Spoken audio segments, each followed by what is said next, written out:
What's happening in Flagler County? I am Crystal DeWind with the Flagler County Buzz, and today's episode on the Hive podcast is all about Civil Air Patrol. I am sitting here with Nicole Graves, Captain, right? Correct. Captain Nicole Graves with the Civil Air Patrol, and we're going to be talking about the organization in general, a little bit of the history, and what it's doing here in Flagler County with the Flagler Squadron. So thank you so much for coming to sit down with me and talk all about this organization for the youth.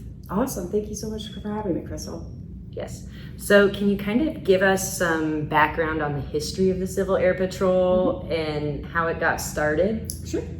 Civil Air Patrol's birthday is December 1st, 1941. So we predate World War II. Cool. And we are now the official auxiliary of the United States Air Force. So when you're looking at the numbers for the Air Force, the total force, as I like to call it, we are included in those numbers. That's really awesome. Yeah, so it's kind of evolved. The original mission set for Civil Air Patrol, or the coastal patrol bases, was looking for the German U-boats up and down the east coast of Florida. In fact, we had Coastal Patrol Base 5 here in Flagler County. That was stood up in April of 1942 in the Flagler Beach Airport, which you can still see if you look on like maps. You can still see the runways. Yeah, that's really awesome. So how has it grown over the years? Obviously, we don't patrol anymore as the Civil Air Patrol, or you guys don't necessarily patrol for things like that, but what has the organization grown into since then? Right, so we're not necessarily looking for German U-boats anymore, but Civil Air Patrol has three primary functions now, right? We have aerospace education, so whether I'm providing that education to the cadets in-house or the community at large, we're just trying to get people excited and informed about all things aerospace. And that ranges from, planes all the way to computers, right? Because planes operate on computers. Mm-hmm. So we do a lot of stuff with that. Then we move into our emergency services. We do a lot of work for FEMA and the state of Florida, things like that. So pre and post hurricane aerial imaging. We have an SUAS program. A lot of stuff that goes on with emergency services with hurricanes, especially in Florida. Hurricanes are a big one, but Civil Air Patrol is responsible for about 80% of inland search and rescue missions. Wow. Yeah. That is really wild. And I know you have a cadet program We do. with the Civil Air So that is Patrol. the third objective, and that's the one that we're focused here on in Flagler, is the cadet program. So I like to call it JROTC Plus. So it's an after-school program. We operate on Thursdays right now at 18:30, which is 6:30 for everybody else, till about 20:45, which is like 8:45 at night.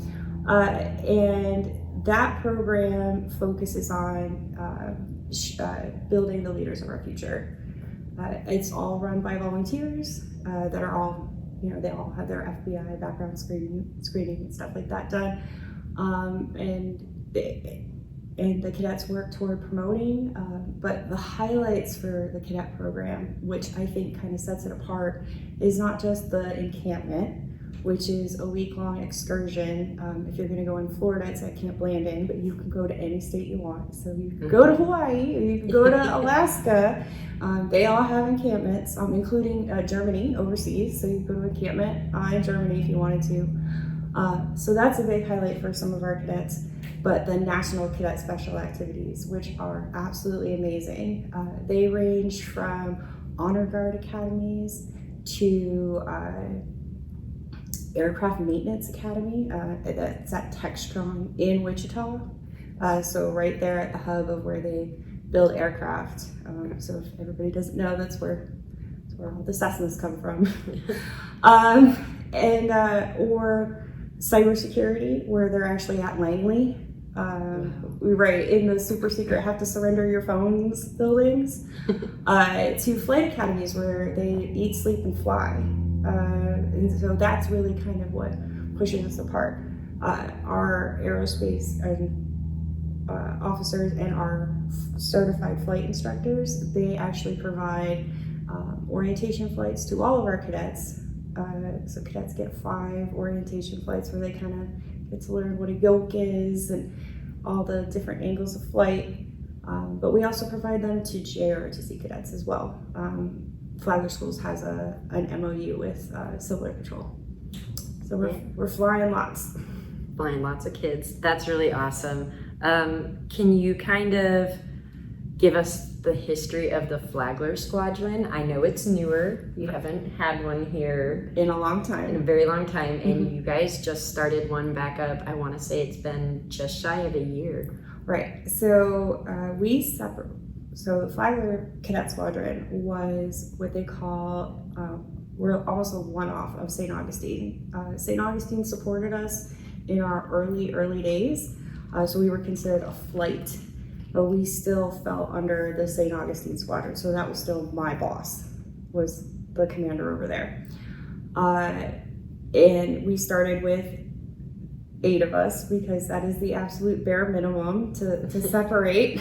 And we started April of 2024. So, and this is our 1-year anniversary for the kind of splitting. We didn't get our charter number till June of 2025 or 2024. So we're almost at our 1-year anniversary. And how many cadet members do you have now?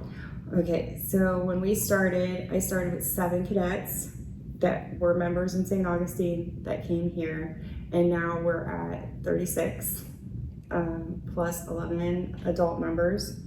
So we're almost up to 50. That's a lot of members for just under a year. Yes. It's really impressive. Can you talk about what exactly the kids are learning in here aside from just leadership? So what's really great is Civil Air Patrol's try before you buy. So just to become a member, you have to, whether you're an adult member or you're a cadet member, you have to attend at least 3 meetings. And that's kind of, so we get the feel for you and you get the feel for us, and we see if we all jive together. So for cadets, we operate on what we call a Great Start program. We take cadets twice a year. We took a batch in January, and then we're going to take another batch the end of August, early September. And that helps because then no one's the new kid, right? Everybody's new together. They're learning together, and there's a curriculum roughly drafted out of which we must follow. So every month I must provide a block of physical training, whether we're doing a PT test and you're getting that mile run time, or we're playing kickball. So we're going to do something that's physical once a month. We do a block of aerospace education once a month. So sometimes that's talking about what the numbers on runways mean, or it's talking about what a windsock is and how that's used. So we do stuff like that, and then we move on to character development. So how is your moral compass?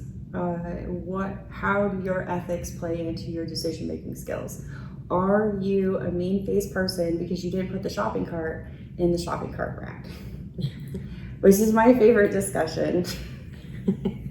I'm sure it gets very lively with all of It these does kids. get very lively with all the kids, but all the rest of the stuff, so there is a leadership block, and there of course is drill and ceremony, because we are the auxiliary of the Air Force and we are afforded to wear Air Force style uniforms. But a lot of the rest of it is cadet run, cadet led. So that's their initiatives. And us here as adult leaders are just trying to help them achieve their, desired outcomes, right? So they all wanted to go learn about emergency services. And I told you that, again, Civil Air Patrol being responsible for 80% of search and rescue missions. A couple weeks ago, we went out to Princess Place and we recreated scenarios where maybe there was a missing kayaker and they were last seen in Princess Place. and they had a personal locator beacon on them. So we were showing the cadets how to triangulate on those signals and successfully find what could have been a missing person or a missing aircraft. Yeah, and I remember there was an aircraft earlier this year that had went down in Western Flagler. Right. And I remember you mentioning that had they not found that plane right then and there, Right. you guys were gearing up to go out and assist in the search. Right, so the AFRCC would have contacted, that's the Air Force, the Air Force would have contacted through all the communication centers and then eventually down to us, not me personally, but the state, the wing. They would have contacted them and said, hey, we have a mission for you, here's what we need. And then they would have assigned crews out of that. And we've taken cadets on those missions before. Most of the time when we're looking for what they call an ELT or an emergency locator transmitter, most of the time it's somebody was working on their airplane and kind of set it off and it's in a hangar somewhere. It's really hard to find when signals are bouncing off of metal, but you know, if you know an aircraft is actually down, we wouldn't necessarily take cadets. Yeah, for that part. Yeah, that makes perfect sense. Yeah.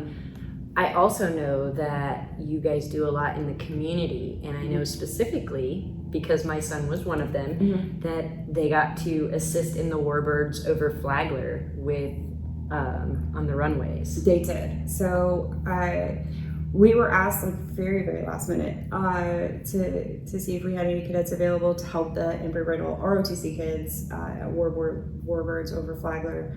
And air marshaling is a skill set that our cadets learn. Because you want to be able to operate safely around aircraft. And so when we had a couple of cadets that were able to come out and assist with that on very, very short notice, which that's what's so great about cadets and us being local, right? Mm-hmm. If we were in a different city and the airport needed assistance at the last minute, that's really hard to get people to travel that kind of distance. But being right here, being available, you know, and the cadets want to do it. The cadets are great. So today they're doing Water Safe at the annual Water Safe Day.